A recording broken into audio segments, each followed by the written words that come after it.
Hai, saya Komandan Kennison bertemu kembali dalam uh, program YouTube saya, Ace with Cikgu Ku.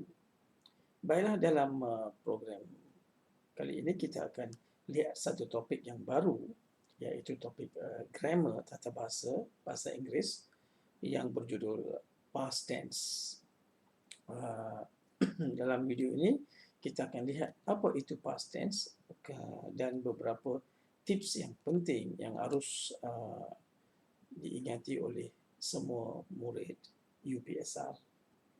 Baik, past tense ini dalam bahasa Melayu kita akan menggunakan satu istilah, iaitu telah.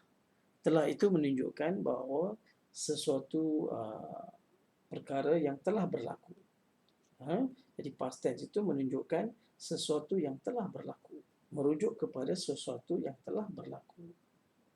Baik, tajuk past tense ini adalah merupakan satu topik yang sangat popular dan sangat penting untuk murid-murid UPSR, terutama sekali untuk menjawab kertas pemahaman, soalan objektif, dan juga untuk soalan penulisan, terutama sekali bahagian C, soalan mengenai note expansion. Analisis juga menunjukkan bahawa note expansion ini daripada tahun 1996, di mana mula-mula kertas penulisan diperkenalkan, hinggalah tahun lepas 2019, soalan note expansion diuji dalam past tense dan juga past continuous tense. Ini menunjukkan bahawa betapa pentingnya tajuk past tense ini. Jadi mau tidak mau, pelajar-pelajar yang bakal menduduki peperiksaan UPSR harus mengetahui apakah itu past tense. Baiklah, hari ini dalam video pendek ini cikgu akan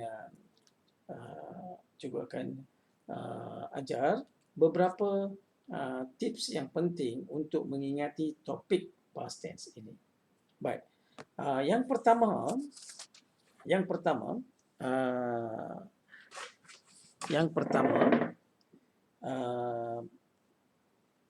kita tambah D.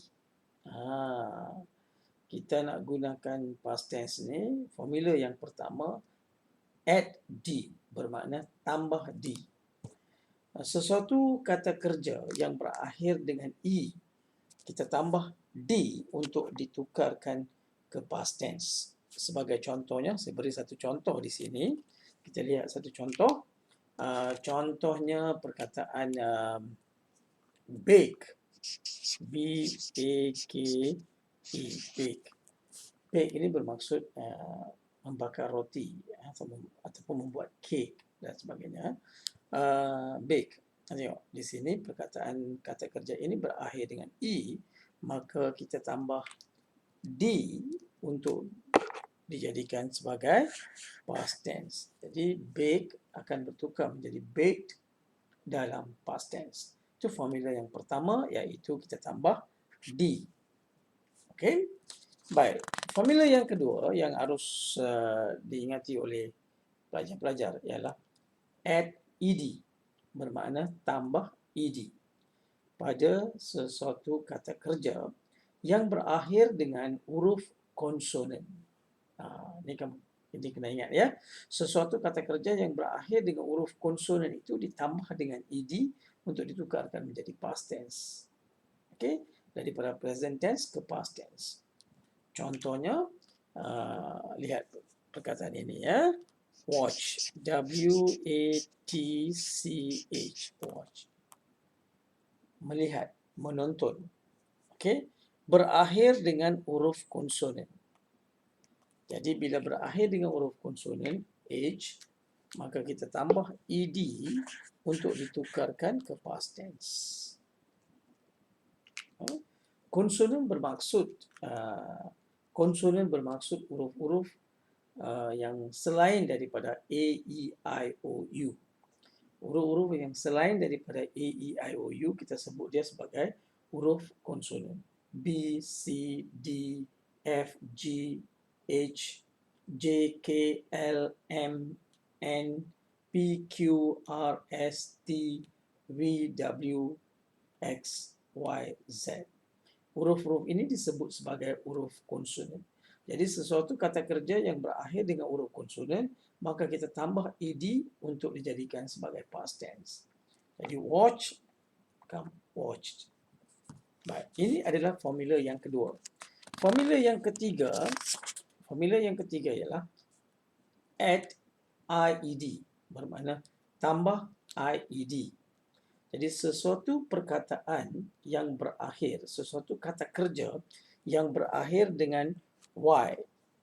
Contohnya, cry berakhir dengan Y. Di hadapan Y itu, kalau terdiri daripada huruf konsonan, maka kita boleh gugurkan Y itu dan ditambah dengan IED.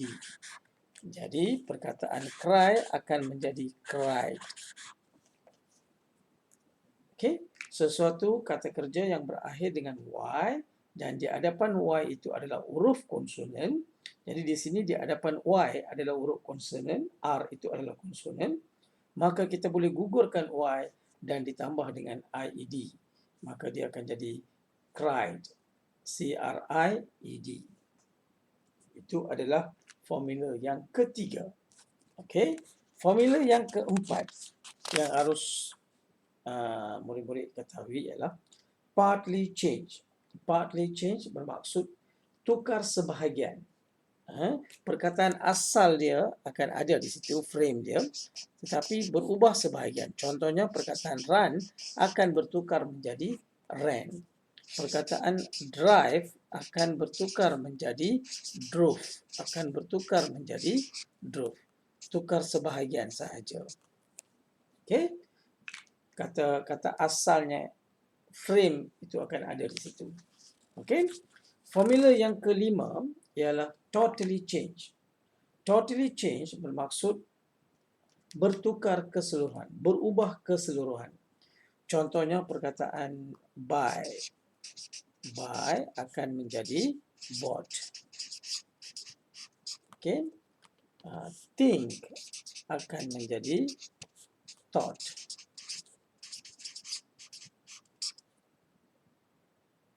Okey? Jadi bertukar keseluruhan. Formula yang keenam, never change. Perkataan itu tidak berubah. Dia masih kekal. Contohnya put dalam present tense kekal dengan put dalam past tense. Perkataan read sama tetapi sebutannya kita sebut read. Okey? Itu kekal, tak ada perubahan. Never change. Baik, formula yang seterusnya, formula yang ketujuh iaitu verb to be.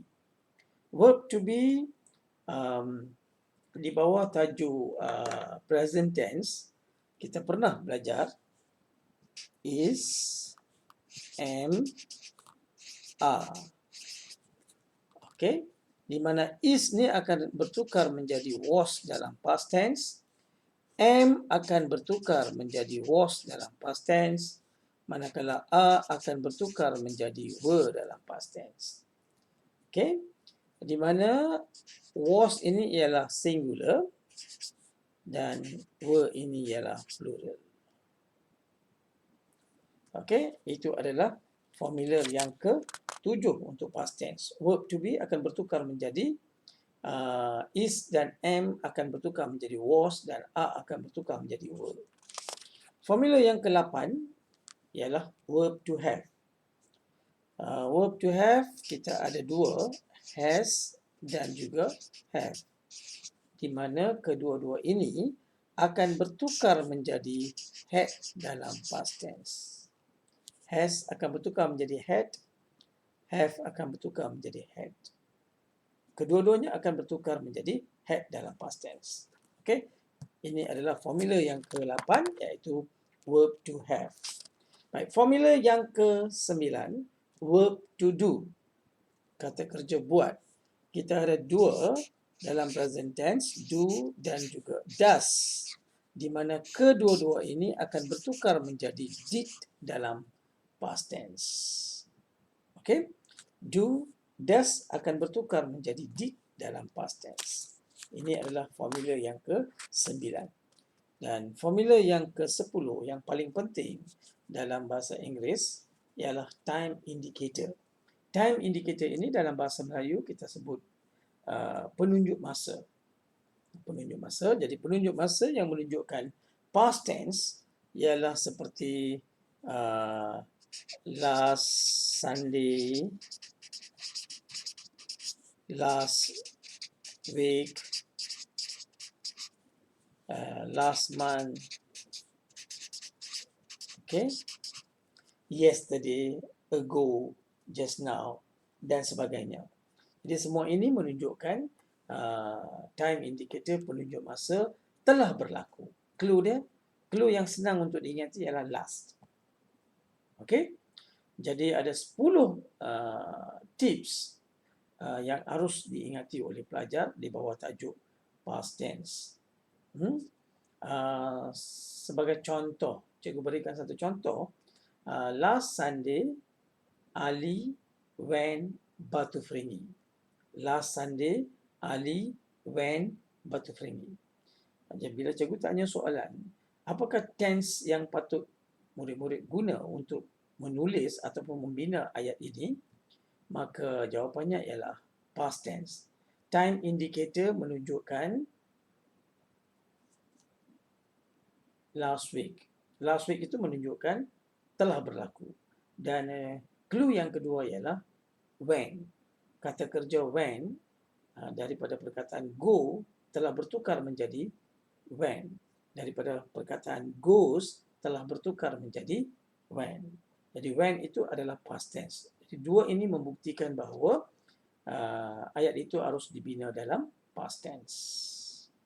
Sekali lagi cikgu ulang, terdapat 10 tips yang harus diingati oleh setiap pelajar. Okey, yang ke-10 tadi, ialah time indicator, yang ke-9 ialah verb to do, di mana do dan does akan bertukar menjadi did. Formula yang ke-8 verb to have, di mana has dan have akan bertukar menjadi had. Formula yang ke-7 verb to be, di mana is and are akan bertukar. Is dan am akan bertukar menjadi was, manakala are akan bertukar menjadi were. Formula yang ke-6 never change, tidak ada perubahan, perkataan itu masih lagi kekal. Okey. Formula yang ke-5 totally change, berubah keseluruhan, perkataan itu akan berubah dalam past tense.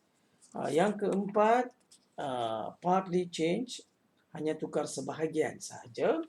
Yang ketiganya ditambah add IED, sesuatu kata kerja yang berakhir dengan Y dan di hadapan Y itu sekiranya konsonan, maka kita boleh gugurkan Y itu dan ditambah dengan IED, maka ia akan bertukar menjadi past tense. Formula yang kedua ialah tambah ED, sesuatu kata kerja yang berakhir dengan konsonan, maka kita tambah ED untuk dijadikan sebagai past tense. Dan yang pertama tadi ialah tambah D, sesuatu kata kerja yang berakhir dengan E, maka kita tambah D untuk dijadikan sebagai past tense.